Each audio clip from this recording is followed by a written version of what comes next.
What were we looking at in the last couple of weeks was basically scattershot remarks by Dostoevsky, in which he's constantly trying to poke holes in this idea of reason, the extent to which we're governed by reason, the extent to which it's a good thing to be governed by reason, and so forth.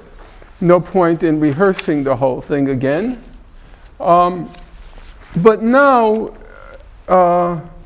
we're going to, let me just get the right page, if you don't mind.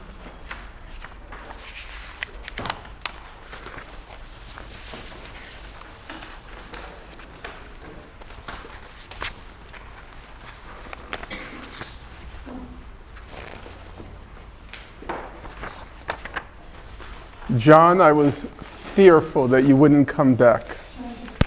I was searching my email for your address to beg and plead that if you chose not to come back, that at least we could have your voice. Fair trade-off. Okay, let's just see, 12. So I'm looking on pages. Yay. Nope. I don't know, Norm. I think you got a rising star right to your left. He's trying to usurp my role. But I've had weightier challenges, and they failed in their attempts at a coup. But now I'm a little bit confused here. I know I have it, because I was just going over my notes. Here we go.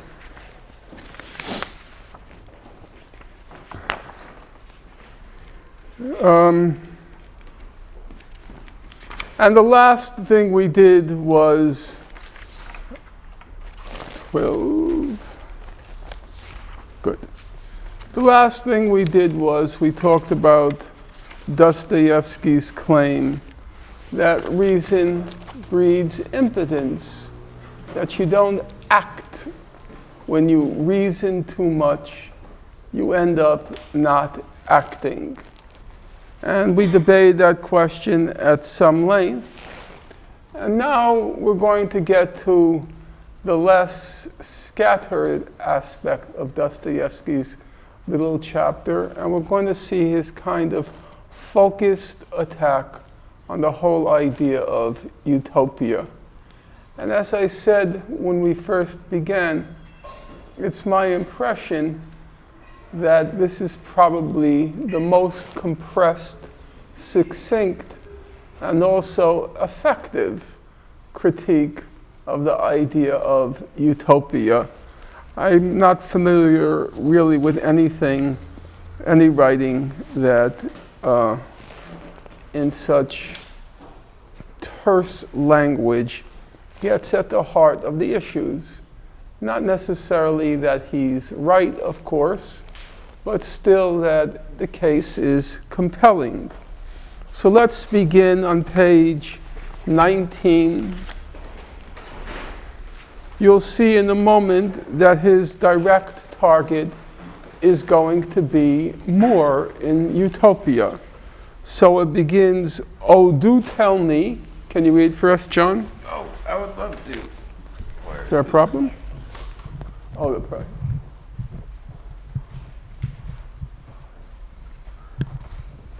Oh, do tell me, who first announced, who first proclaimed that man only does vile things because he doesn't know his own true interests? That if he were enlightened, if his eyes were to be opened to his real, normal interests, he would immediately cease doing vile things and at once become virtuous and honorable. Since, once he is enlightened and understands what will truly benefit him, he will see that his own best interests lie in doing good. That since it's common knowledge that no man can act knowingly against his own best interests, he would necessarily do good. Okay, let me just repeat it again and try to take in the words, because it's basically, as we'll see in a moment, an attack, a frontal assault on the whole premise of More's Utopia. Oh, do tell me who first pronounced, who first proclaimed that man only does vile things because he doesn't know his own true interests. That if he were enlightened, if his eyes were to be opened to his real, normal interests, he would immediately cease doing vile things and at once become virtuous and honorable. Since once he is enlightened and understands what will truly benefit him, he will see that his own best interests lie in doing good. That since it's common knowledge that no man can act knowingly against his own best interests, he would necessarily do good. In the language of More's Utopia, for those of you whose memories reach back into the hoary past, namely approximately 3 weeks ago, More said that when people grasp that it's in their best interest or in their self-interest, when people grasp that it's in their self-interest to pursue what he called only good and honest pleasures, which according to More were the only true or genuine sources of happiness. Those good and honest pleasures for More were the only genuine sources of happiness. Then he says they will act virtuously because it is in their self-interest.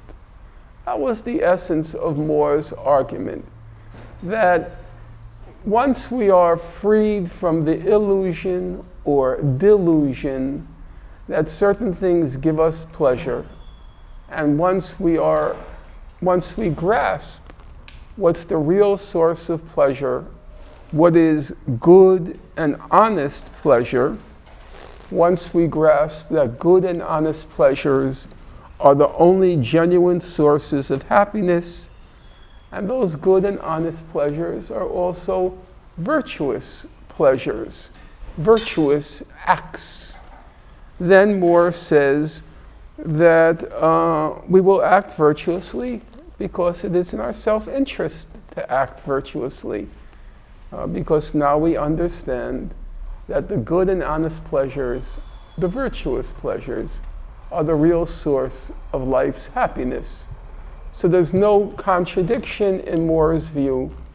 As I tried to stress, there's no contradiction in More's view for a society to be both pleasurable and for pleasure to be the purpose of living. More does not deny that. He says the purpose of life is to enjoy the pleasures of life. And he says there's no contradiction between a life filled with pleasure and a virtuous life. Because he says the good and honest pleasures are the virtuous pleasures. And all the rest, he of course has many passages, but you will recall the ale houses, the bordellos, and all the rest, the gambling houses. He says that those aren't real and honest pleasures. They are deceptions. And he has those marvelous passages about the flickering lights of temptation, but they only tempt us because we're deceived. And now along comes Mr. Dostoevsky, and he says, that's just all nonsense. Do tell me who first announced, who first proclaimed that man only does vile things because he doesn't know his own true interests. That if he were enlightened, if his eyes were to be open to his real, normal interests, he would immediately cease doing vile things and at once become virtuous and honorable. Since once he is enlightened and understands what will truly benefit him, he will see that his own best interests lie in doing good. That since it's common knowledge that no man can act knowingly against his own best interests, he would necessarily do good. More says, Dostoevsky, whoever came up with that, sit next to someone who has a book, because it's a little bit difficult without the book. Okay, can you share? Yeah. I know it's a foreign concept to you, your generation. Share. The greediness of youth. So the way I would like to begin is by turning to page 31 and looking at two sentence fragments in Moore, which I've always found to be wonderful little, ditties, which I carry with me. I probably memorized more lines from Dostoevsky's Notes from Underground than any other book I've read, except maybe Mills on Liberty, because I think they capture in very succinct language, they capture some rich ideas. Unfortunately, as I've said on previous occasions, the translation is ghastly. He manages to botch everything that's nice. But I'll give you the other translation as we go along. We'll start at the very top. I'll read it only because it's very short. But twice two is four is no longer life, gentlemen, but the beginning of death. Twice two is four is no longer life, but the beginning of death. I prefer the original translation, dropping the no longer. Twice two is four is not life, but the beginning of death. And then on page 31 again, he says, let's see, the end of the paragraph, I agree that twice two is four is an excellent thing. But if we're going to praise everything, then twice two is five can sometimes be a most charming little thing as well. Or in the translation I prefer, I agree that two and two make four is an excellent thing. But to give everything its due, two and two make five is also a very fine thing. But to give everything its due, two and two make five is also a very fine thing. So let's try, before we get into Moore's explication, let's try to foreshadow it with our own understanding of what he's saying here. So I'll start with Carrington. What do you think he means when he says twice two is four is not life, but the beginning of death? First of all, what is twice two equals four? What is it referring to? What is twice two is four? It seems like it's just rational resistance without allowing for sort of brain fancy or any sort of... You're going to have to speak louder, look at the group, because I can't hear you, so I don't think they can. Sorry. I think 2 + 2 is 4 is living your life, having your decisions informed by ration, or being rational, not being informed by whimsy or anything sort of magical or spontaneous, I guess. 2 + 2, do I get move on to 2 + 2 is 5, or you're not done with 2 + 2 is 4? Let's take a few on the first and then the second. Abdullah, twice two is four is not life, but the beginning of death. What is he saying there? I think what he's saying is that if we just believe that things are certain and that there's no room for exploration, then there's no curiosity to... There's no... curiosity to do things differently or to develop new methods or to think differently, or to reach beyond what you think is certain. What is twice 2 is 4 is not life, but the beginning of Well, death. because it's finished. It's empirical. Twice 2 is 4. 1, 2, 3, 4.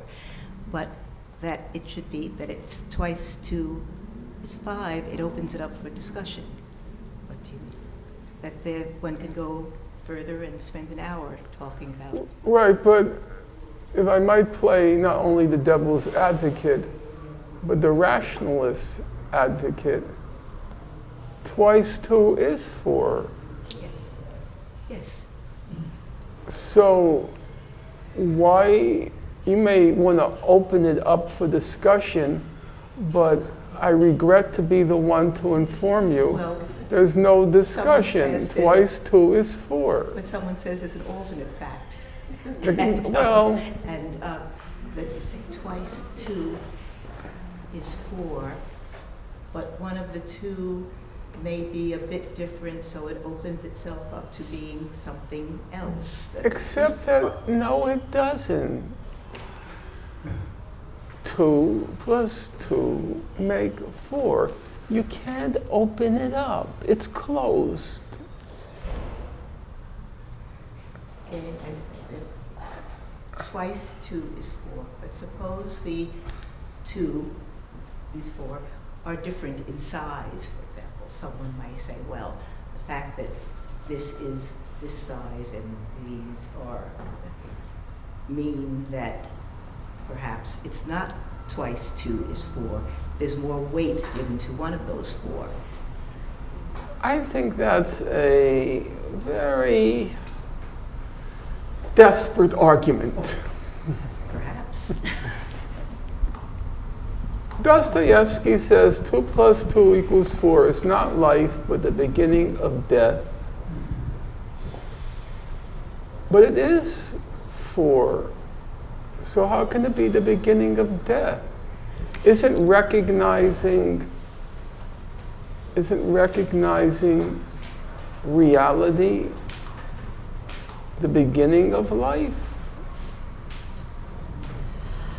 I think that 2 plus 2 equal 4. Excuse me? I think it reduces life to the very basics. It reduces life to the very basics. It takes away all the joy of life. How does that take away the joy of life? I don't see that. Why? Because it's very cut and dried. It doesn't leave any, if you will, wiggle room. That was Any more basically friction? what your friend was trying to suggest. That's why the she's my wiggle friend. room. What? I didn't hear you. That's why she's my friend. We agree. Let me hand it over to her. What, you're afraid?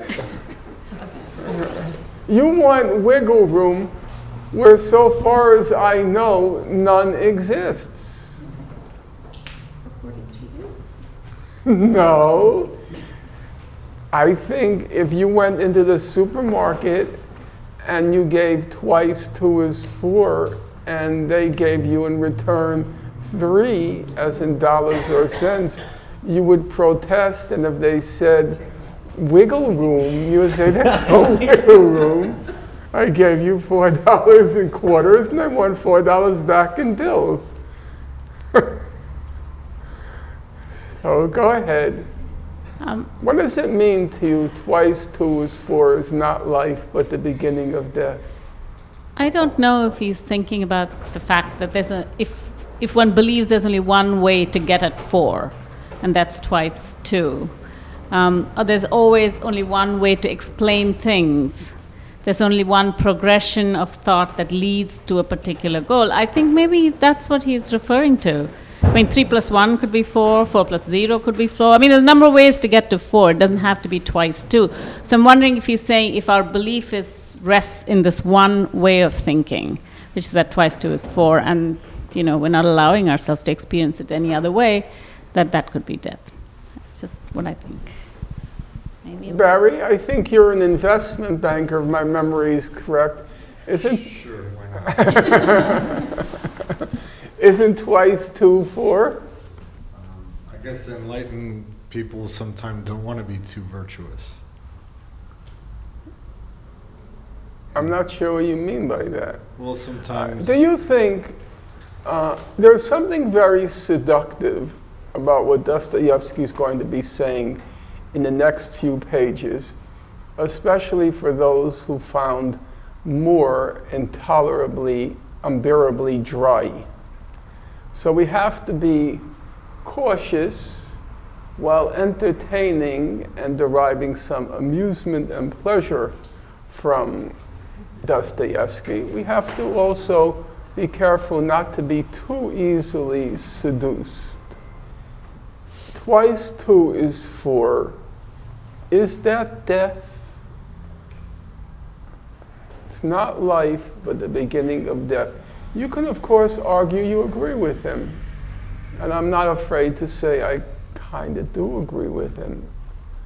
But you also have to be careful about not being so easily seduced by the language and then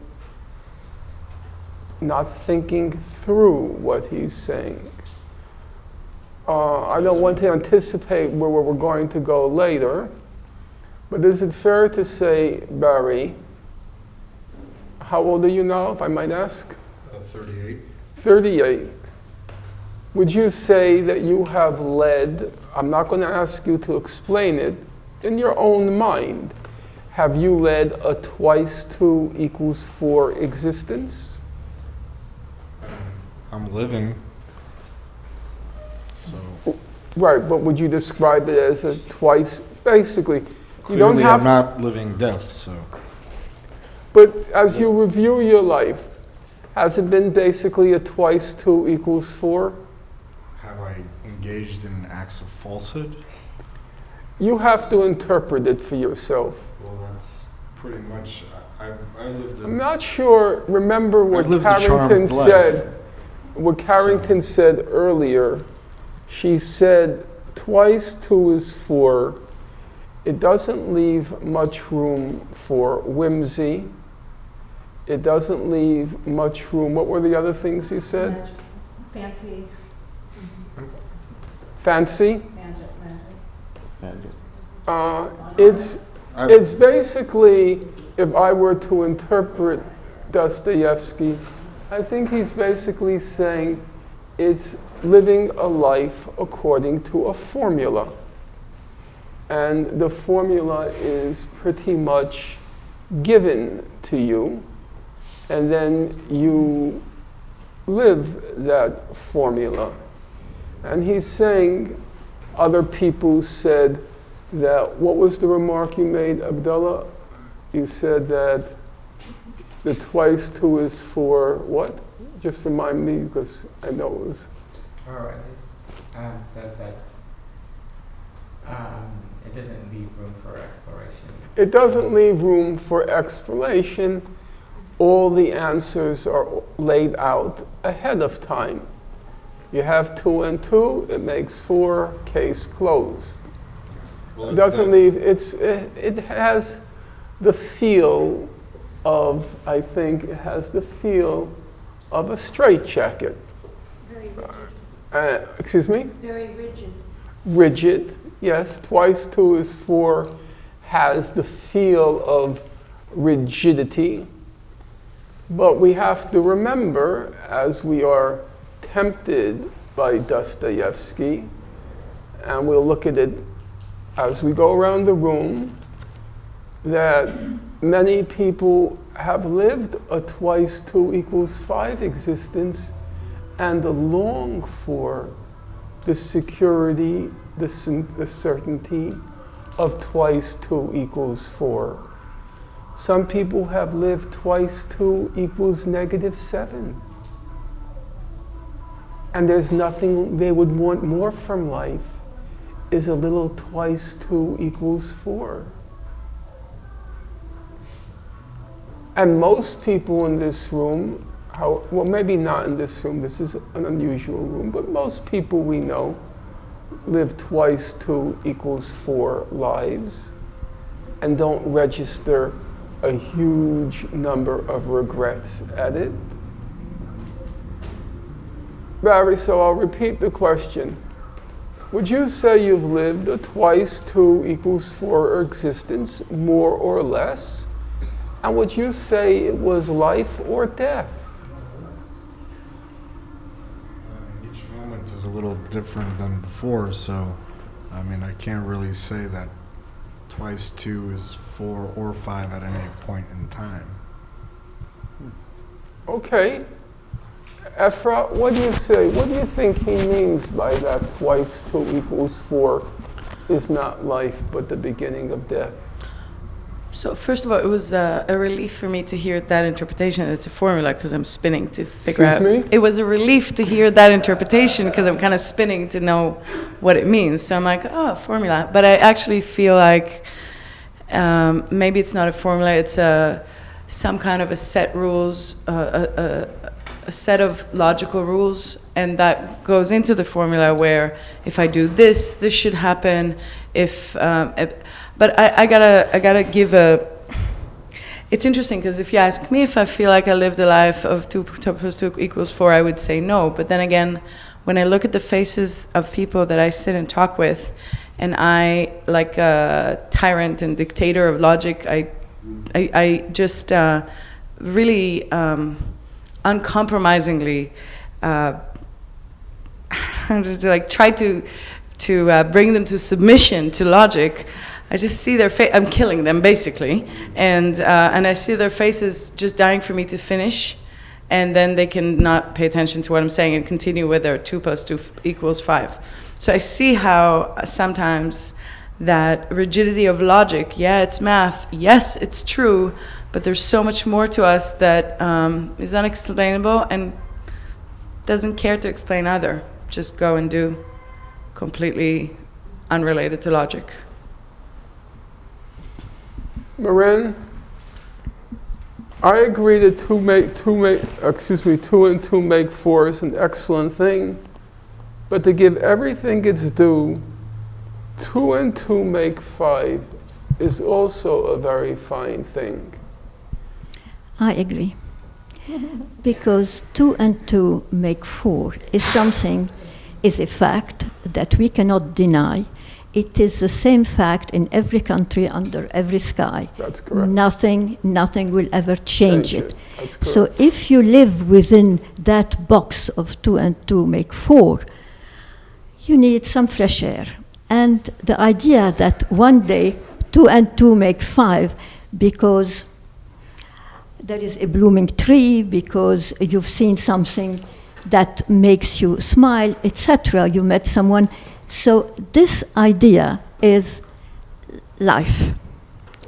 It is something that takes you out of the box, 2 and 2 make 4, and the sameness of it all boring, and then you start to live outside the box. I'm Maren's 5.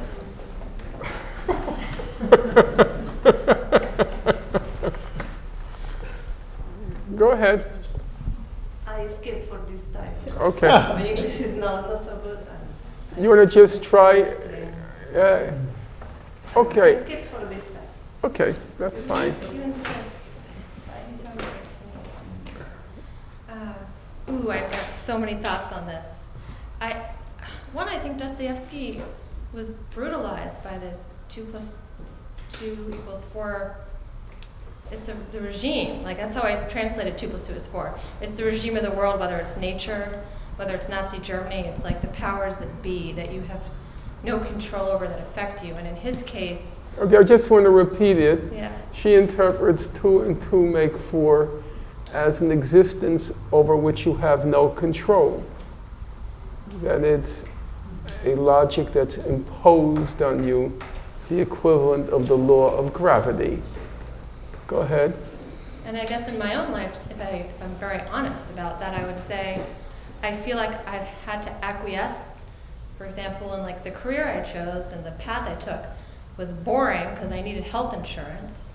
And the compromises I made in my life and my choices as sort of a living, breathing, person with all these ideas, and when you talk about the sublime, I think of the ways we're naturally sublime, that I've compromised, you know, and a training back with a colleague today on the train, and it's been really lovely to read this as a working adult instead of just a college student, but like, we were talking about the people we know who are so devoted to our work that it's all their lives, they live and breathe it. And he's like, he was saying, and I feel the same way, that we'll never be those people because some part of us is always committed to this idea that we're going to quit our work and become rock stars and sleep on couches and just travel.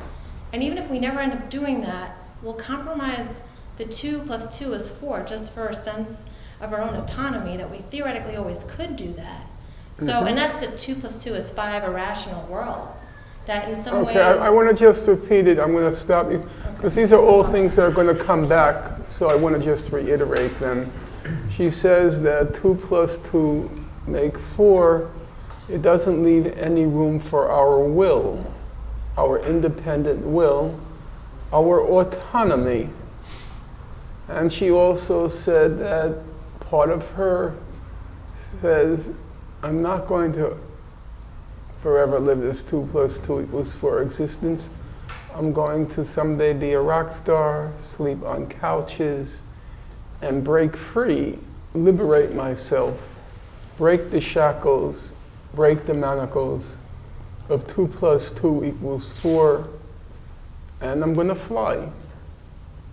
You know, and I know for a fact that there are some people in this room who broke free, slept on couches, and a lot of other things, and I think they realize that's not so great. I just want to say one more thing. Sure. That I think the beauty of Dostoevsky is that even though he was brutalized by the 2 + 2 = 4, I think there's a part, at least in my own life, where those traumas make me kind of crave the bougie comfort life. He never goes there. He lives in this very dark world, and a lot of it happened to him. But he says, but where I get to choose is I can choose the misery because it's my own. You know, I could just be the civil servant that goes off and forgets all this. But somehow in honoring that suffering or that tension of never quite getting that utopia, that crystal palace that he then, you know, it's his own, and that's his autonomy, and then that to him is everything.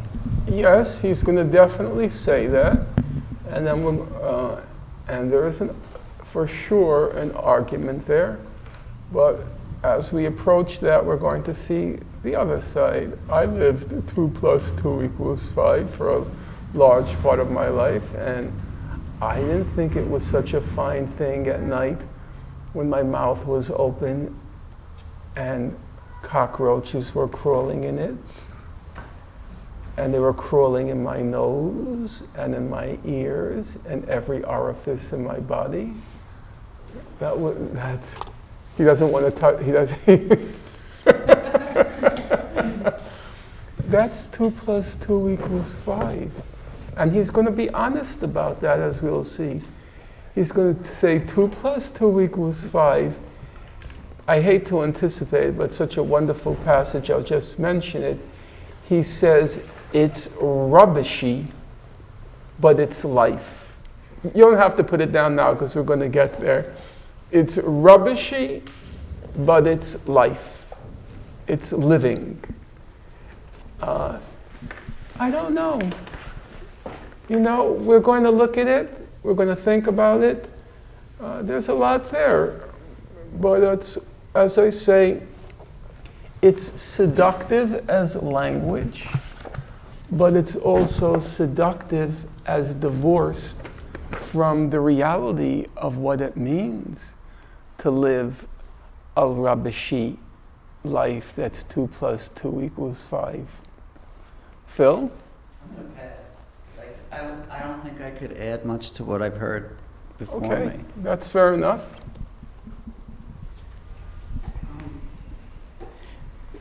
When we talk about this section, one of the thoughts that I can't ignore is that he was trained in technical stuff, engineering, and math. And it's a very abstract world, which he says is limited, which is true. It's not biology, it's not art. It's mathematics is abstract, and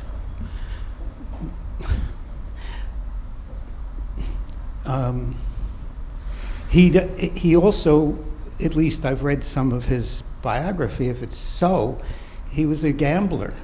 And so he knew that he was playing a losing game, but it didn't stop him from enjoying it or playing it.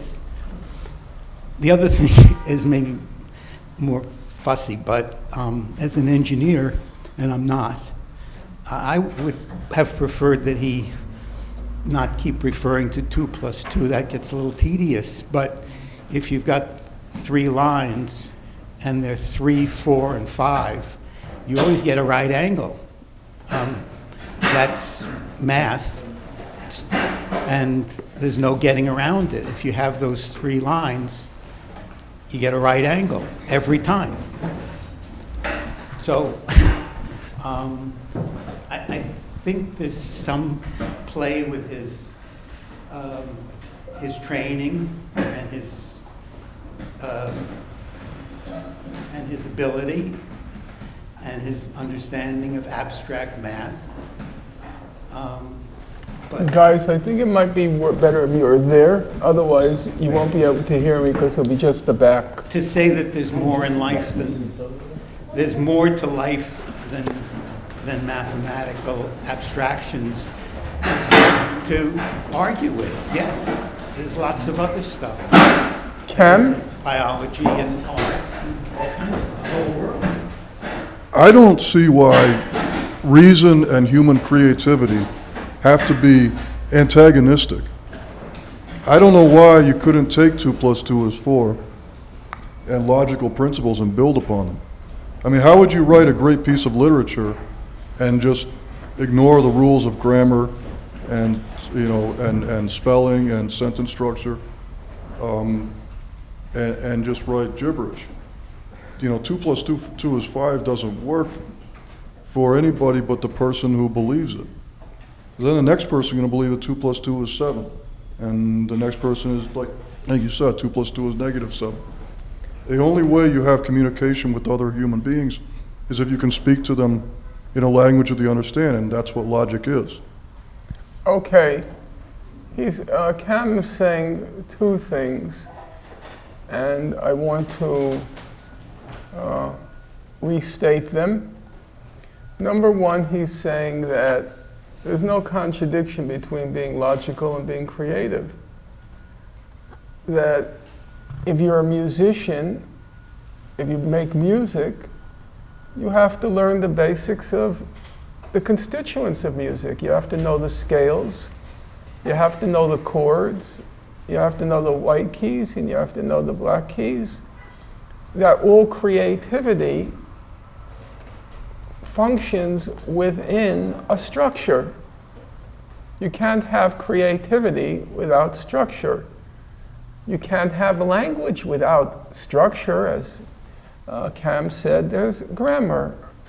There is the constituents of language. So he says there's no contradiction between the 2.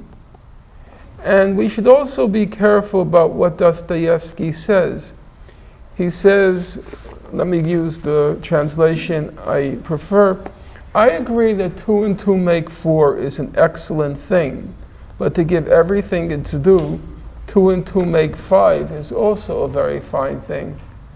Dostoevsky is not dismissing 2 + 2 = 4. He says it's an excellent thing. He's not dismissing it. What he's saying is there's another part to life also. He's not saying instead, he's saying also. There are 2 parts to life. There's the 2 + 2 = 4, but 2 + 2 = 5 is also a very fine thing. So we have to be careful that Dostoevsky is not advocating here a kind of nihilism a rejection of all structure, all reason. No, he's not. But he's saying, as many of you have already said, there's more to life than 2 + 2 = 4. And he's also saying, if you reduce life to 2 + 2 = 4, if that's all there is in your life, following the routine, following the regimen, get up in the morning, do step A, step B, step C, go out of the house, go to your job, do this, do this, do this, day in and day out, nonstop. It's mechanical existence. It's death. It's death. But would you mind if can you remind me of your name? Sivia. Sivia. Yeah.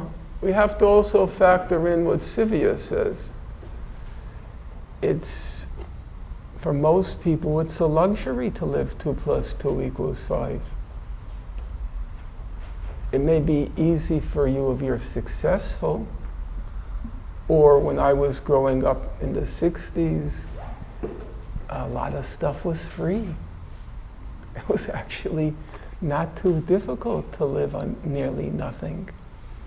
It was true. There was a book by this yippie, he was called back then, Abbie Hoffman, and the book was called Steal This Book. And basically it was a book about how to get everything for free. And there were a lot of things that were free. And nobody worried about jobs back then. When you needed a job, you got a job. And if you didn't want to, okay. People did all sorts of things. But as Sivia, I think correctly says, you can't do that anymore. It's a very different world. If I grew up in this world, I would definitely not be here today. Impossible. It would be impossible. You can't. It's a lot. 2 + 2 = 5. As we'll see, it's a luxury, I think. But let's move on, because I have a pained look on my face because I think we're making the jump from logic. Excuse me. Do you mind joining us? Because I can't see you, and then you can't participate. I think we're between making Shannon and Malachi. Okay. Go ahead, Cam. Yeah, aren't we making the jump that I don't know if Dostoevsky ever intended from logic to regimentation and conformism? Could you say that again? Cam says he doesn't accept the leap that's being made from carrying on in life in a logical, reasonable way, which is 2 + 2 = 4. It's logical and it's reasonable. And Cam says there seems to be a leap being made from logical and reasonable to people assuming that, including myself, that's regimented and mechanical. That you can, he seems to be saying, but he can speak for himself, that you can lead a logical life without leading a mechanical or oppressive life. More or less. Excuse me? More or less, yeah. And that's a question. I think that's a fair question. If I had the access here, anybody have a laptop? No, this is, you do? Okay. Do you mind if I ask you, you can just start on your own. It's very simple. Get to YouTube, and when you get to YouTube, I'll tell you to play something, and you'll understand why. And it will be responding to Cam's, his dissent. For those of you who came in a little bit late, let me just remind you, we're looking at Dostoevsky's criticism, more than a criticism, it's a frontal assault on the idea of utopia. And we're looking first at the passage. It's very simple. Dostoevsky says 2 plus 2 equals 4 is not life, but the beginning of death. 2 plus 2 equals 4 is not life, but the beginning of death. And secondly, he says, I agree that 2 and 2 make 4 is an excellent thing, but to give everything its due, 2 and 2 make 5 is also a very fine thing. 2 and 2 make 5 is also a very fine thing. And we're trying to figure out what he means by that. Javier? Okay, we lose.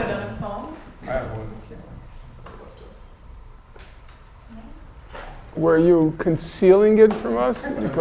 Because you were recording the class for them?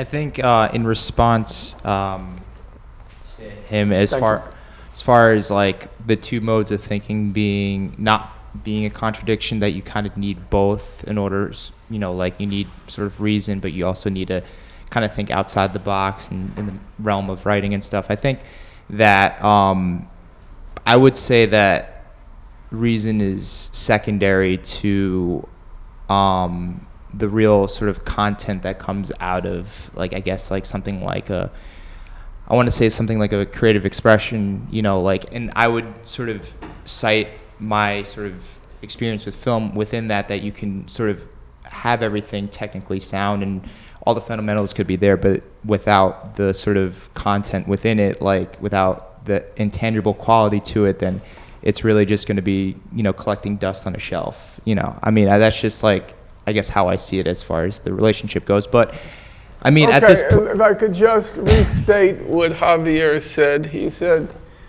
between the two elements that say that constitute a work of art, the reason part, or the technical part, in the case of film, having the camera and all the fancy equipment, he says the technical part, it is the foundation, obviously. James couldn't be filming this without a camera. And it's good to have a fine quality camera. But, says Javier, what really redeems any piece of art is not the technical, logical, reasonable side. What redeems it is that 2 plus 2 equals 5 part, what Javier describes as the creativity. That's what makes art.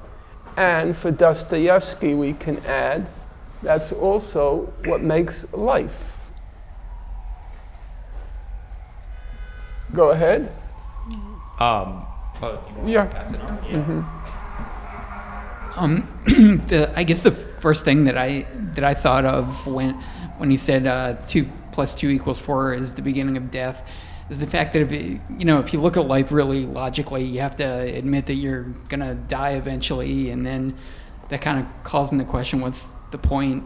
And 2 plus 2 equals 5 kind of reminded me of religion, like the idea that there's something beyond rationality, that things aren't as bleak, and even though you can't prove it logically, that there's something beyond. Well, I think that's right. I think remind me of your name? Jack. Jack. Yeah. What Jack says is, if you look at life strictly logically, we're all going to die, so what's the point? What's the point of anything? If you're happy or if you're sad, if you're euphoric or you're depressed, what difference could it possibly make if, in approximately 50 years, everybody in this room will be like the dust on this carpet? If you just look at it rationally and logically, there can't really be any point to doing anything. There can't be any point to doing anything. And I think that's what you're saying. And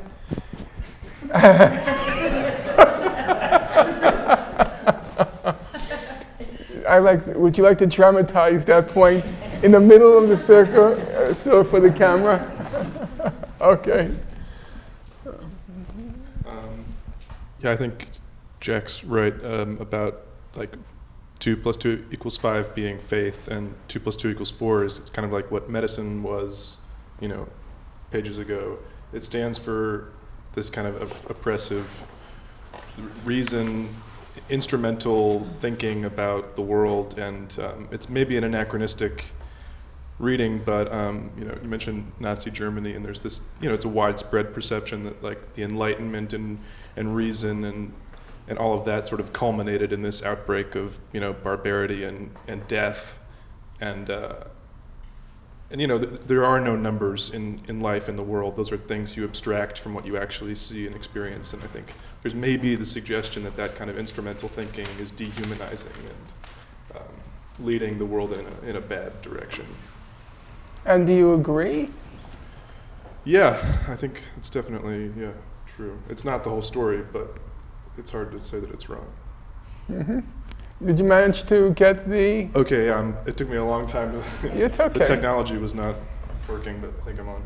Okay, so just go to YouTube and go to Little Boxes. Sorry, I like that song. You like that song? I like that song.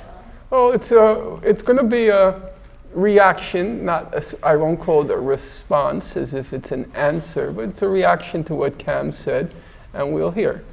Go ahead. 2 + 2, oppressive, reason, formulaic, every once in a while you need to change it up. Yes, all this stuff. I'm also trying to grapple with like what he's getting at, the larger picture, and because I know that there's parts where he talks about all the civilization not necessarily helping with all of the slaughtering that goes on, and so that's one of the great passages which we're going to look at. He's going to make a very powerful argument that this whole notion of progress, that we're improving, we're getting better, we're becoming more rational, more reasonable, and more decent, he's going to say, is a crock. And well, I do have one question, though. Yes. Mm-hmm. I'm a little bit confused about some of the things that are being written about in terms of this underground man. I mean, the underground part refers to like being like mouse-like, but then also this person was like a government worker, which sometimes acted out weirdly just for the kicks, and so. I don't think for the kicks, but that's. For the. Because that's the way we are. I lied out of spite. I enjoyed being rude. Yes. That's okay. Just so an impulse. Right. So it's kind of hard to say like if he's saying that we're all kind of like this, or this is just the description of somebody who, Well, I know. Moremos kept saying that you have to keep in mind the context that he's semi-mad. Yeah, I think Marin kind of confused me. But I I'm going to blame it on Marin. Marin kept saying this is an person who's been underground for so long, and. But I don't think he's mad, and that's what we're going to be looking at. Go ahead. I feel maybe I'm just a contrarian, but I don't agree with anyone, and I don't know why. Because I think everyone's saying really smart things. It's 10th graders. Yeah, that's what it is. It's about age. That's what it is. But I disagree with you mostly when you say that we're to the left of you, the man who said that we're taking too much of a leap here. I think we're not taking enough of a leap, right? Because I think we're still grounded, as in Dostoevsky is literally talking about 2 + 2 = 4. And I think that's kind of ironic because that seems to be what he's trying to repudiate, right? I think if you read, I also like, Dostoevsky's biographies and stuff, like the guy that was talking about that over there. And I think if you read the letters he's sending to his brother, I think it's his brother, where he's talking about how much he dislikes sort of Western imports of culture, right? That he examines in the 40s, what he sees as empiricism and rationalism, he calls the liberals, right? And then later in the 80s, what he sees is sort of a more literary, sentimental age of what he calls the nihilists, right? And he's looking, I think one of the translators says this in their preface, that he's looking to see how culpable the liberals are in the rise of the nihilistic age. So he really hates the idea that there's Russian people walking around reading sort of, the text of the Enlightenment, the Locks and the Smiths and everyone else. And I think he, like we related back to Sir John Stuart Mill, we're reading on Liberty. I think he sees a lot of steam engines, right? A lot of phonies, a lot of people that are not authentic in their desire to be rational, but rather want to be. So that they want, like you say, it gives a sense of security to believe that 2 + 2 = 4. It's like inductive reasoning, Francis Bacon stuff.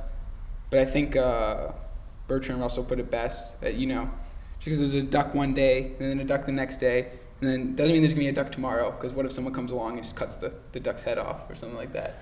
I think that, so I think that it's not so literal. I don't think he's talking about 2 + 2 = 4. I don't think he's talking about rationalism. I think he's rather angry and bitter about something that's going on around him.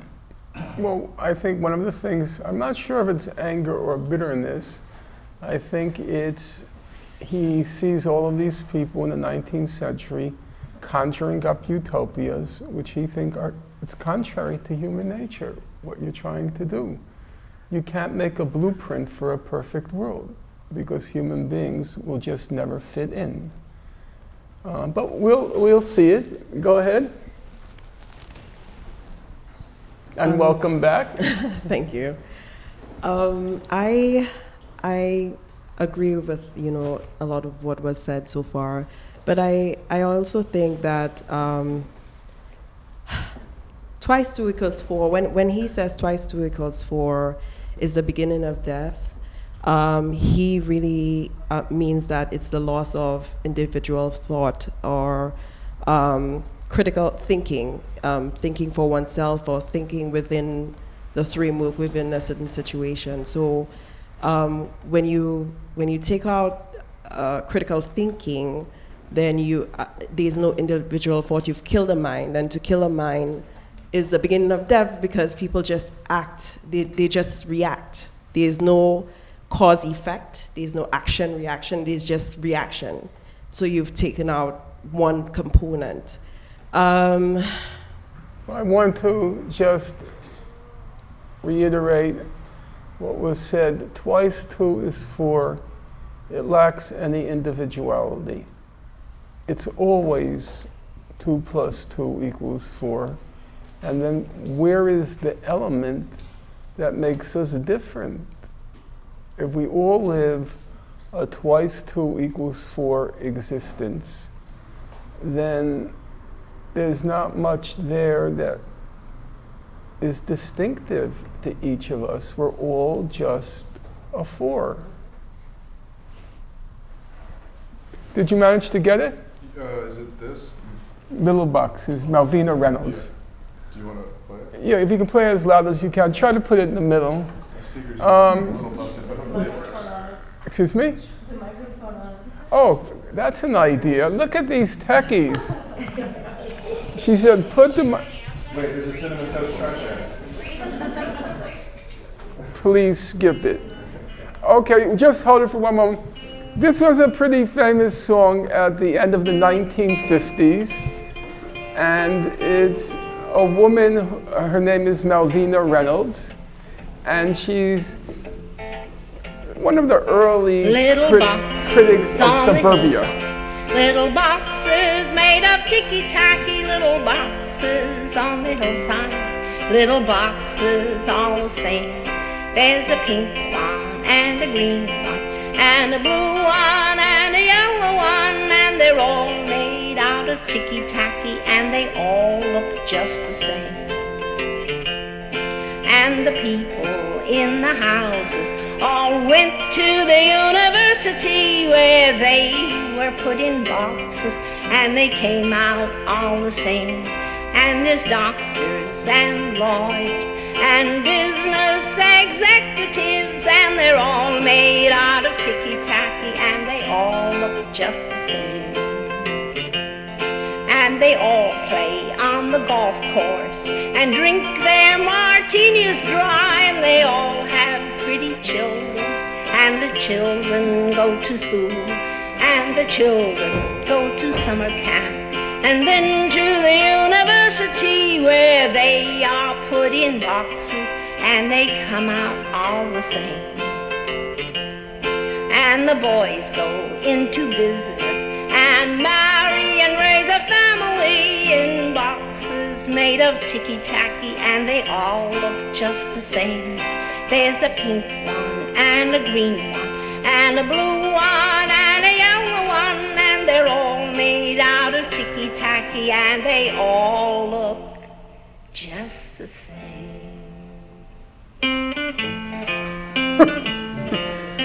Okay, I think you got the point. I just want to,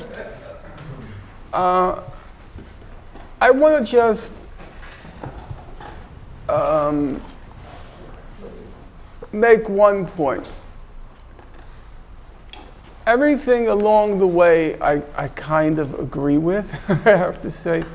But there was also an element, and we can disagree, obviously. There was an element of disparagement about having a family. She said, and they all have a family, and they all look just the same. Because the kids end up going to school like their parents, going to college, and all the colleges look like ticky-tacky, and they're all just the same. They're pretty. They're pretty. The kids are pretty, you know. They're all like Teo. And wait, I want to just allow the other people, and then I'll return. Cam asked, why are we making the leap from living a logical life to living a regimented life? That's what she was doing. Whether it's valid or not, it's for you to decide. But she thinks some people may call it a leap, and other people might say it's a fleece hop from living that logical life to living the regimented life. Which is it? You wanted to say something? Yeah, I'm going to say something. So I am terrified by the comments that I have heard, which are against logic. For me, 2 and 2 is 4, and talking about 2 and 2 is 5, and that's creative and exciting is absolutely terrifying to me. I think it's kind of an indulgence in insanity, and I would run in the opposite direction of any 2 + 2 = 5. So that's it. I'm going to. No, we have to hear people out.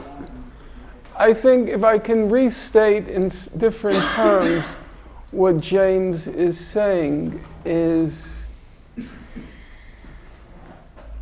98% of scientists say that we're facing a real problem with climate change. And we have to be careful about playing games with 2 + 2 = 4, because it may mean the human race will be terminated. So he says that we have to, he says, I run away from it because it can lead in all sorts of kind of scary directions. And he also, as you'll see, Dostoevsky is going to start talking about how human beings can't resist the temptation and the lure of death and destruction. And then you have to begin to wonder, where is this going? This 2 + 2 = 5 is a fine thing.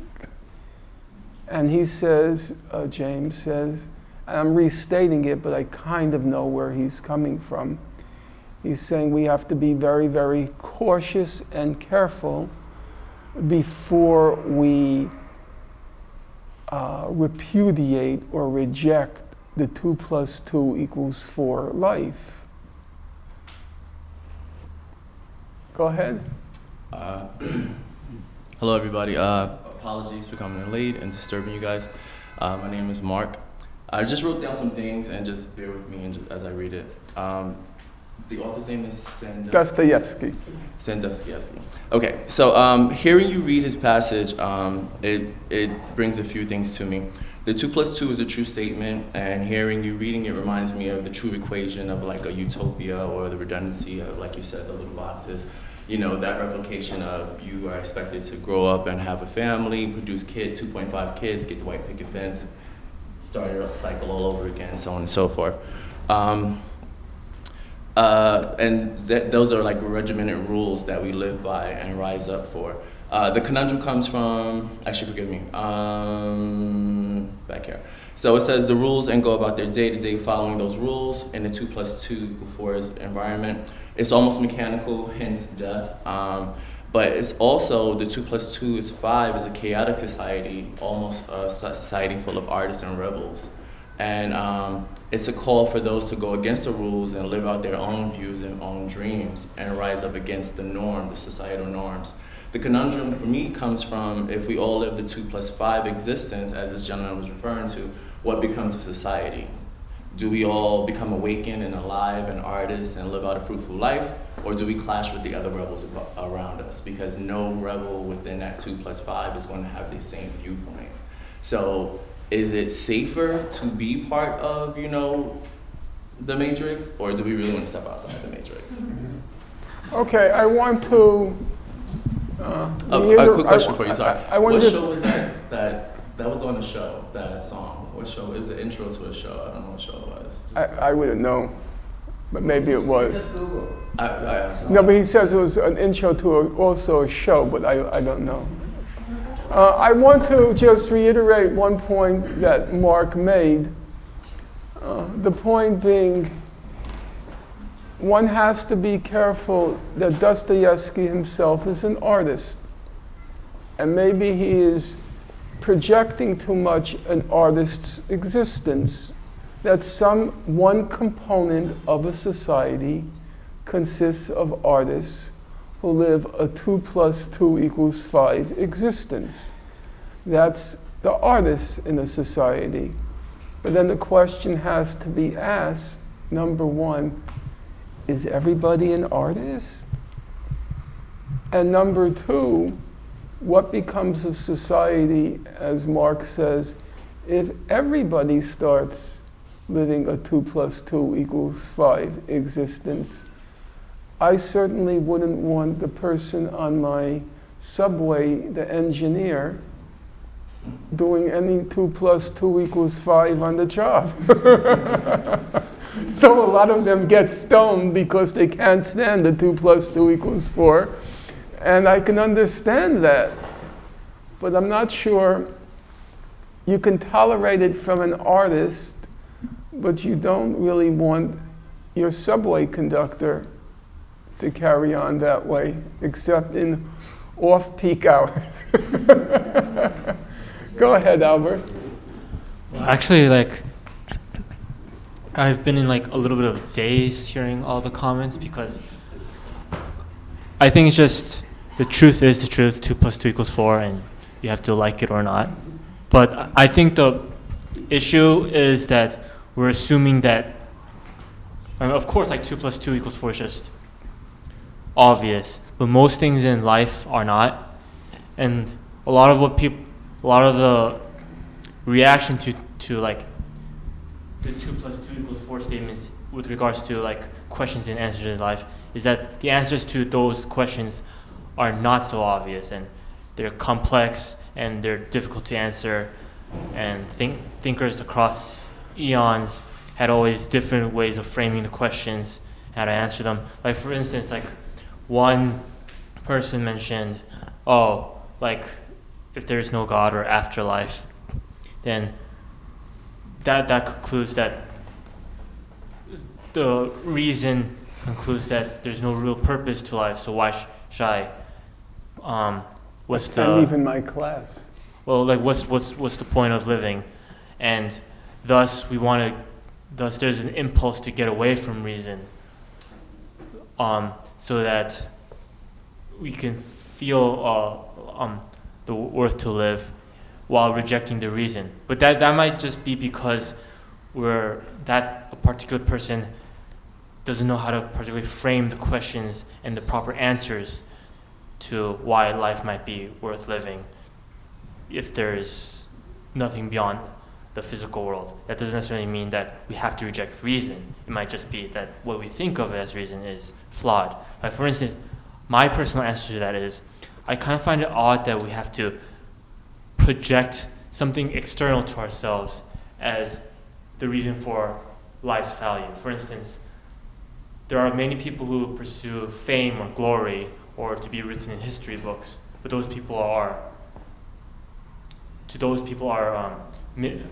miserable by the time they die. But there are also a lot of people who live a very humble life who won't be remembered in history, and they're so-called no ones compared to those who are, and they just live a humble life, very happy, they love what they do, but by the time they die, does that mean their life, what they did during their lives had less value? So it's kind of, so the way the philosophy is framed, like, I find it kind of odd that you need to have some kind of cosmic purpose to find value in life rather than the lived experience itself. The simple, ordinary people who find their purpose and meaning in life and their happiness and their pleasure, do they live 2 + 2 = 4 existences?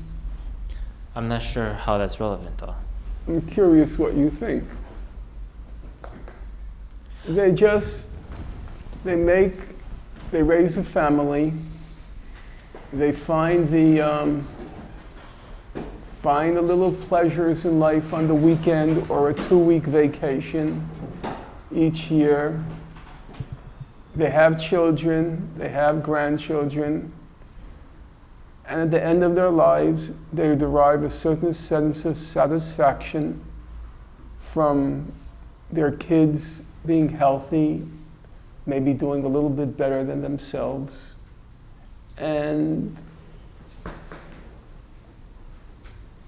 it is basically 2 + 2 = 4. But it's also happy, right? Yeah. And sometimes people struggle to live, as Hugh put it, for glory and fame and history, which is a little bit not too, it is and it isn't 2 + 2 = 4. And they're not happy at all. Anyone else want to comment before we move on? Yeah, wait a second. Because I'd like to... insisting and now she wants to. Oh, Cecilia. Yeah, when he speaks about 2 + 2, I'm thinking it's like conformity within an ascribed paradigm.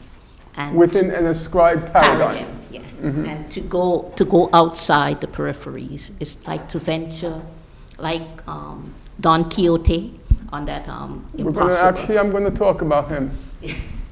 That's right, you anticipated it. Yeah, to venture, like Don Quixote, in following whatever dreams you have, maybe within the 2 + 5.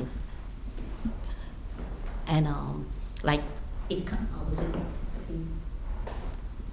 talk about life, death, thereabout. You think about that verse in Ecclesiastic that said, vanity of vanity, all is vanity. So at the end, you realize that the creation is not greater than the creator.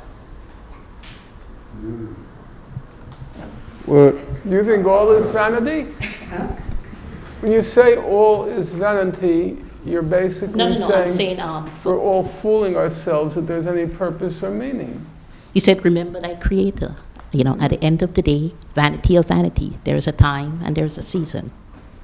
And once you realize that, as he said here, the beginning of death, because you think about, Carl Jung speaks about the id and the ego. So it's like a death. You die to ego and you go for id.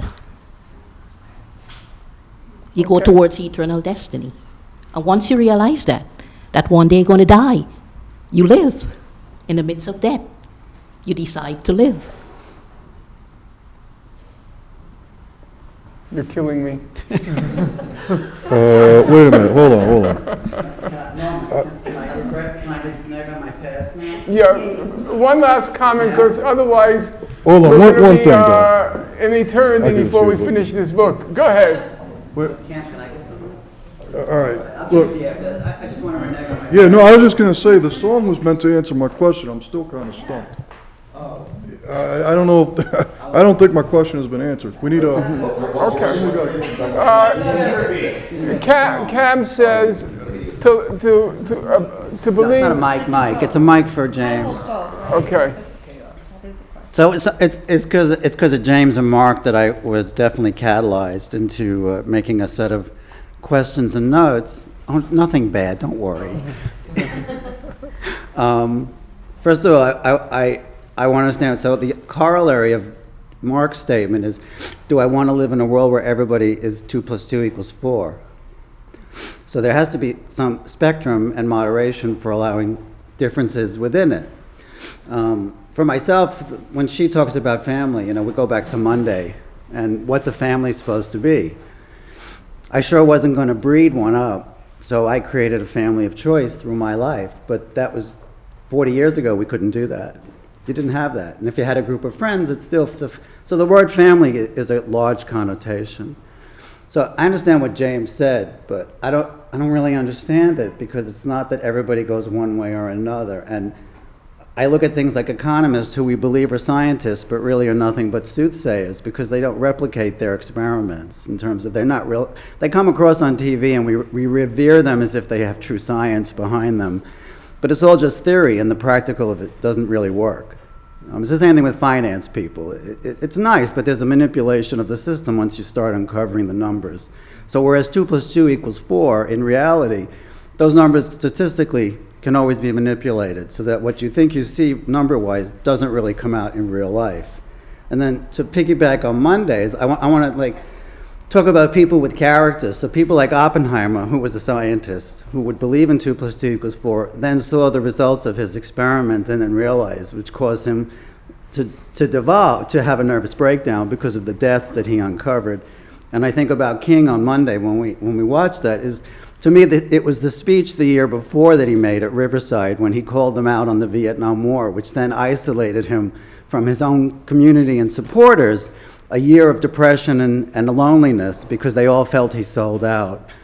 So I bring that all in because it's 2 + 2 = 4 to me was not really taking it literally. I was taking it figuratively, which is why I had nothing to add until James and Mark kind of got my mind thinking. I want to just say one thing about what Albert said. He said a number of things. Albert said the 2 + 2 = 4, those are pretty obvious questions in life. So if you concede them, I think what Albert's saying, if you concede that the 2 + 2 = 4 questions in life, the ones for which there is a given answer, he said those are really only a very tiny part of the questions we face as human beings, where there are definite answers. And then there's a huge spectrum of questions that we as human beings have to confront, for which philosophers have been debating the answers since the dawn of humankind. So you can accept the 2 + 2 = 4, but still there's a huge amount of space where there's room for discovery, debate, whim, fancy, because it's not answered. One of the things that when you read political philosophy and philosophy generally, you realize, unlike the natural sciences, there's no progress. It's just the same questions being asked over and over again. There are more inventive, clever answers, more or less inventive, clever answers, but in fact, it doesn't register any real progress. These are, as the expression has it, they're timeless questions. So that was one thing Albert said. The problem I had with what you said, Albert, but we'll turn to it as we move on. Some of those basic questions that for which society pretends that there is an answer, they do structure your life a lot. I thought what Malvina Reynolds did in that song, that is a large amount of structure to one's life once you choose that route. Once you choose that route, you know, nowadays, parents in the middle classes and the upper middle classes, they start with the kid from 2 years old and start preparing them for the SAT and getting into, I mean, for my generation, it's just sort of weird, competitive kindergartens, competitive grade schools. I mean, we had specialized schools when you got to high school, Brooklyn Tech, Bronx Science, and so forth. But before that, no. And it goes back, it regresses further and further back. So now it's like from 2 years old. Once you choose that route, it is very restricting, Albert. I can't say it's just a couple of answers. It's like Malvina Reynolds' little boxes now with a vengeance. It's with a vengeance the way people's lives are now structured. And you could make the argument it's not regimentation. I think a lot of kids who are on the receiving end of that regimentation, on the receiving end of that structure, find it regimented to the point of suffocating. And not just here, by the way, in places like Japan. I mean, there are a large number of suicides because of that educational system. Yes? That's what I wanted to bring up about children now being programmed from pre-K from the time they're 2 years old. A number of years ago, there was a very interesting article about that thank you, about the regimentation of children in Japan, that from the time the child is born, the mother wants to get start teaching the child music, the Suzuki method, and to get the child into a good nursery school, so they get into a good school, so they get into a good college, they get a good job, etc., etc. Their whole life was planned out for them. The article was very critical of the Japanese system, but that's exactly what we are doing now. Yes, I think that's true.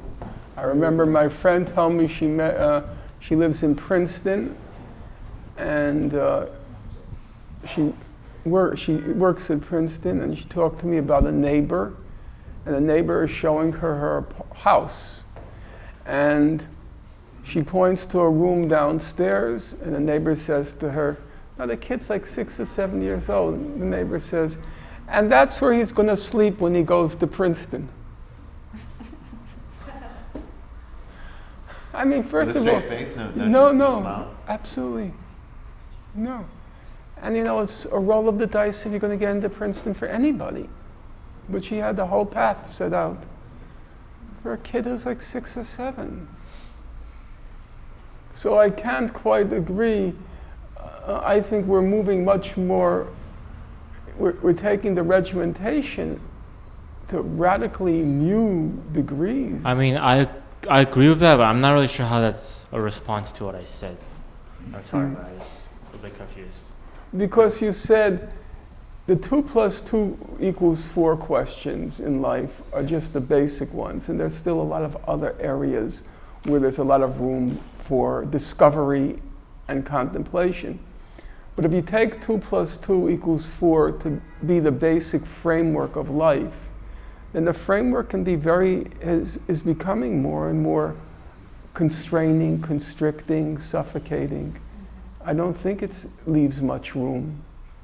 Yeah, you could contemplate life's existence in between preparing for the SAT, I guess. But Yeah, but I think like a lot of what we assume is 2 + 2 = 4. You could actually be wrong about it. That's closer to what I meant. okay. I'll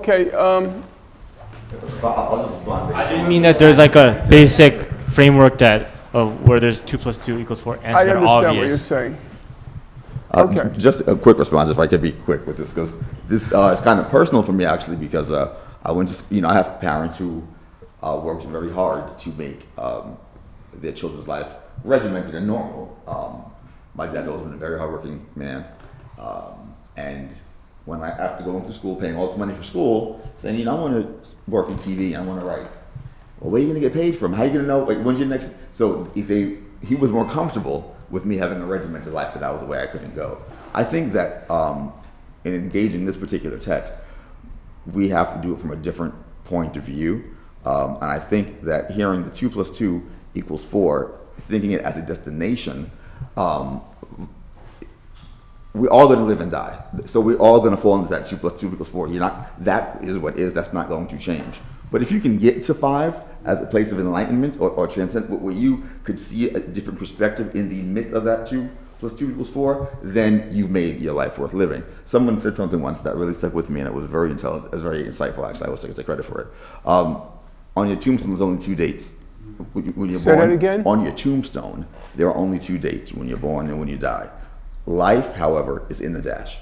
So what you do with that is your 5. If you can get 5 from that in that span of time, because we're all given that. We're all going to have the beginning and the end. But if you can get to a point of perspective like ours do, they still live on this earth. They still were born and they die. I think, going back to Monday, Martin Luther King, he knew,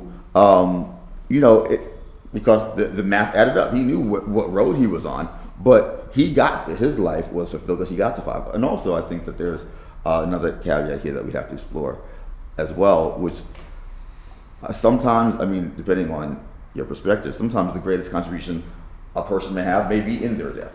So, to Jack, who asked about, what's the point if you're going to die? No, yeah. Jack. Both of them, sorry.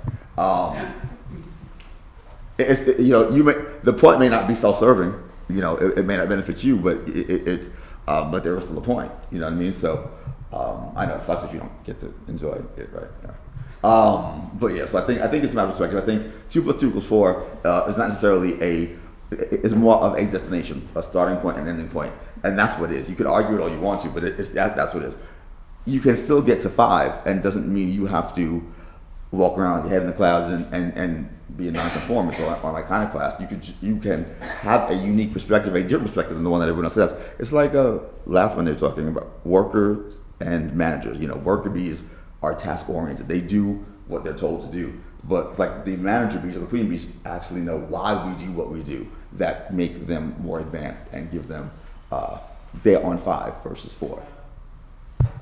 Well, I've been struggling for 2 + 2 = 5, and as I passed midnight, I ended up at 3. Well, it's a denial, right? That's the answer, just deny it. Okay. Yes. But who's to say 2 + 2 = 4 isn't happiness for some people? Yeah, we're going to discuss I don't think it's fair that. that Yes. we should assume that they're not happy with their life. I think we've touched on it already. I think that was something about what Albert was saying. I think that's what But we're going to be looking at it because there are 2 dimensions. One is the dimension that maybe 2 + 2 = 4 for many people, especially since they lived 2 + 2 = -5 lives. 2 + 2 = 4 is an awful good life. But also, we have to be clear about what a 2 + 2 = 5 life is in reality. And Dostoevsky is going to say it's a rubbishy life. When you think of 2 + 2 = 5, most of you think about Dostoevsky. You think about Beethoven. You think about Bach. But for most people, 2 plus 2 equals 5 is not Beethoven, it's not Bach, it's not Carnegie Hall, it's not Lincoln Center, it's performing on a subway platform on 42nd Street. That's rubbishy. I don't think that you can. Wait. Go ahead. I don't think that either one can exist without the other, because for like because like, okay, so you're saying like people where they're training children from a young age now to live this regimented life, but you can train a child to do those things, but that doesn't necessarily mean that that's how that child is gonna be able to survive or like function as an individual. So I think that in order, like, it would be chaos either way. People would lose their minds if they had to live a completely structured life all the time, and then some people would die having to live too free a life. So I think that we could debate all we want, but I mean, it's kind of like you can't have one without the other. Well, I did want to, I said it already, but I'll repeat it. We have to be careful about what Dostoevsky said. He said 2 plus 2 equals 4 is an excellent thing, but 2 plus 2 equals 5 is also a fine thing. He does say you need both. I think that's it's shocking. Sometimes. You're going to have to get the microphone, Ren. He says it can sometimes be a charming thing. It's not either or. It's what she was saying. You can't live in one area or the other. And what he's saying, since the passages we read before, everything was going in his head. And here he is saying that the rational, 2 and 2 make 4, should connect with something maybe within one's body, with feelings, with senses. It's also this. It is outside the rational. And the closest to the rational is your own body, feelings and senses. It is also one way of looking at it. We have said a lot of things that are not in the text, that maybe what we're going to read will explain them, but with the 2-3 sentences, they don't say as much as we have all. Yes, but they actually, honestly, I'm not being facetious now, they will. They will, but we are reading Yeah. those 2 lines. Right, so let's move on. That's a good, I agree with that. Page 29, and I'm going to have John. Page 29, wait. No, it's my fault. I'm using the old edition. Let's go to page 19. And here, Dostoevsky is going to look at.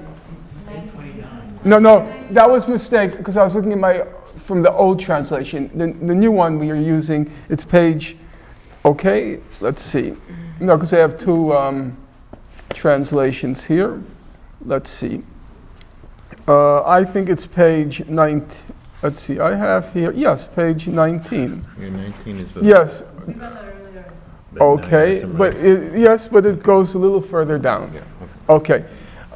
And here, Dostoevsky is going to be poking holes in this argument about acting in one's rational self-interest. We're always told to act according to what's rationally in our self-interest. Think about what's rationally in your interest. Be reasonable. And now Dostoevsky is going to ask, what does that mean, your rational self-interest? Go ahead. In the first place, when did man, in all these thousands of years, ever act solely in his own best interests? What about the millions of cases that bear witness to the fact that people knowingly, that is, while fully comprehending their own best interests, relegating them to the background and following a different, uncertain, and risky path, not because they are being forced to do that by anyone or anything, but simply as if reluctant to follow the appointed path, stubbornly and willfully choose to forge ahead along another difficult and absurd path, seeking in it almost total darkness. This can only mean that for men this obstinacy and willfulness was in actual fact more agreeable to them than any kind of personal advantage. Okay, we'll stop there. You can know that something is in your best interest. In fact, you know it's in your best interest. But he says, even knowing something is in your best interest, most people, not most, but a lot of people, they still don't do it. They don't want to do it, even if it's in their best interest. Remember, a large part of what Moore was saying was, if you patiently explain, clarify, educate why something is in people's self-interest, their best interest, and I say Moore, I'm referring to Sir Thomas More, the Utopia, which we read before this book. He says then people will come to see it's in their best interest and they'll do it. But Dostoevsky says, that's not true. You can actually be convinced something is in your best interest, and you knowingly don't do it anyhow. In the first place, when did man in all these thousands of years ever act solely in his own best interest? What about the millions of cases that bear witness to the fact that people... It's okay, we have 15 minutes. No problem. Uh-huh. Kind of quiet. I think you can read over it. What about the millions of cases that bear witness to the fact that people knowingly, that is, while fully comprehending their own best interests, they relegate these best interests to the background, and instead they choose to follow a different, uncertain, and risky path. Not because they're being forced to do that by anyone or anything, but simply as if reluctant to follow the appointed path. They stubbornly and willfully choose to forge ahead along another difficult and absurd path, seeking it in almost total darkness. This can only mean that for men, this obstinacy and willfulness was in fact more agreeable, that is, they liked it more, than any kind of personal advantage. That you choose knowingly not to do what's in your best interest, even if you know it's not in your best interest. Because what? Wasn't Thomas More an excellent example of that? He chose to defy Henry VIII and lost his head. He knew he was working against his best interest. Mm-hmm. I was just thinking about that because in 1984, isn't the climax, O'Brien is trying to force Winston Smith to say 2 + 2 = 5, and he finally does it, which of course Moore didn't do. But does that make Moore a 2 + 2 = 4 guy or not? You know, it's sort of hard to say. But there was a perversity in it too. You know. Wasn't Moore going to go to heaven? It's I'll take comments, but he's taking. His example is pretty straightforward. Everybody has experienced it in life. You're in a park. You're in a nature preserve, and there's a clear path how to enter the park and how to leave the park. And off the beaten path, there are snakes, there are wild animals, there are lions, tigers, and bears, oh my. You can get lost in the darkness, something which always fills me with terror, because I have a very poor sense of direction. And once lost, I know it's curtains. But people, even though they know it's in their best interest, just follow the yellow brick road. follow the yellow brick road. Follow, follow, follow, follow. They don't do it. They deviate. They take a risky path into darkness. It's not from, and they know they're taking a risk. You may get bitten by a poisonous snake. You may be devoured by a bear. You may fall over a cliff. Or, God forbid, you get caught in the darkness and you don't know how to get out. And that's it. But Dostoevsky says people will still do it. This notion that all you have to do is patiently educate them to their best interest and they will follow it. He says, where in all the thousands of years would you come up with a crackpot belief like that? It just never happens. Well, I'd like, in the little time that remains, I would like somebody to, well, first of all, who would like to give from his or her personal life an example of that, where they were perfectly aware what was in their best interest, and they didn't follow it. Teo? So what's in my best interest right now is doing my chemistry homework, but I'm here. And I guess that's more of a metaphor for like how I feel about most things, right? So I'm studying for 3 AP tests now that I think, I have a calendar next to my bed. I have 15 days until the AP test comes, so I'm studying for them so I can, keep my 4.0 or whatever, right? But on the other hand, I like to spend most of my time in this library, reading, and like going to lectures like these and meeting people. So I guess, for me it's the present, because I haven't decided which road I'm going to go on. But I do know my mom walked into my room yesterday and said, "Are we going to start preparing for the SATs?" Which are in a year from now, And I go to... That's how long it takes. Yeah. And I'm going to a specialized high school, like you said, where everyone had to test in. My sister was in tears 3 weeks ago, worried about whether or not she was going to go to Bard Queens or Brooklyn Tech. And, she's only 13. So I'm surrounded by this like hyper-competitive environment. People outside of New York have no idea what it's like to have to try to compete to get into your high school. They say, "Well, you just sign up for my high school." The idea of a test and competing with your peers for high school is kind of foreign. My dad just went to the college, that was near him or whatever. It's not about writing essays and stuff. So I guess I still have to decide which road I take, but that's kind of where I am at literally right now. There's something that's in my self-interest that I should be doing, but instead I'm with Norman Finkelstein. I don't know why.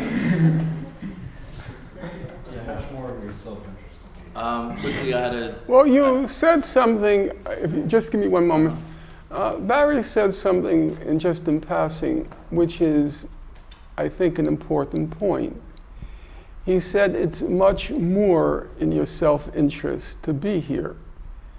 And one of the questions that Dostoevsky is raising is, what does it mean, your best interest? Who decides that?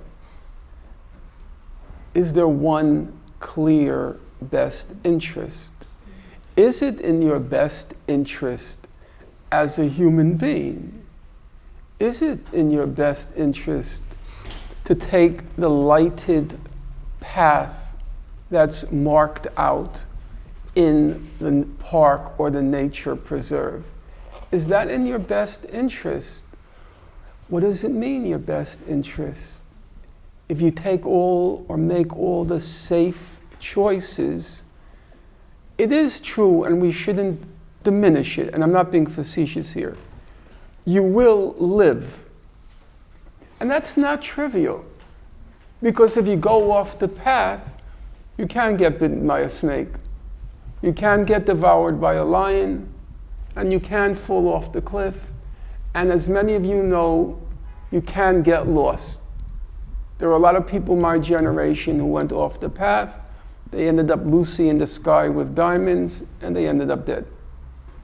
You know, the drugs, they went off the path, and they ended up dead.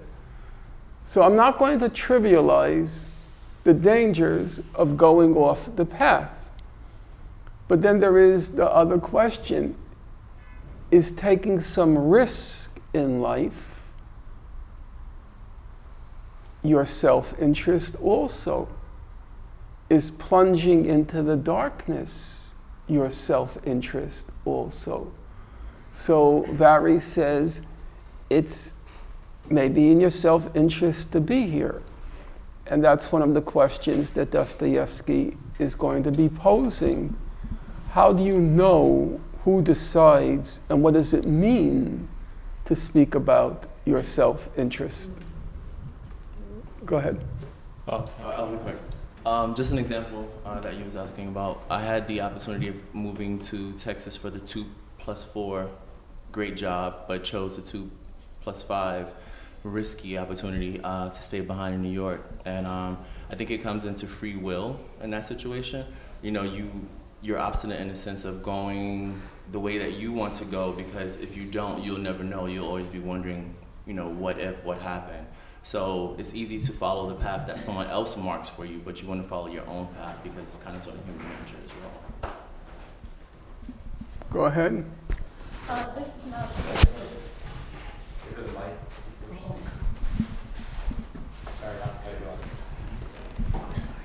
Somebody has to just warn me about the time, because we could actually end up being here all night because no guard comes up to check the room. Okay. We'll take you as the last person, if you don't mind. Okay, Go ahead. This is not a personal story, but about someone going on the 2+2=5 path. Jarvik, a young man who dropped out of high school and college, went on to invent the automatic heart, the artificial heart. I don't remember his first name, but he was the young man who just defied the rules. That's true. Like who? Okay, folks. As always, it was a wonderful class, and at the risk of, that's not self-praise, because it's the class that made the class a wonderful class. So you all get the praise, not me.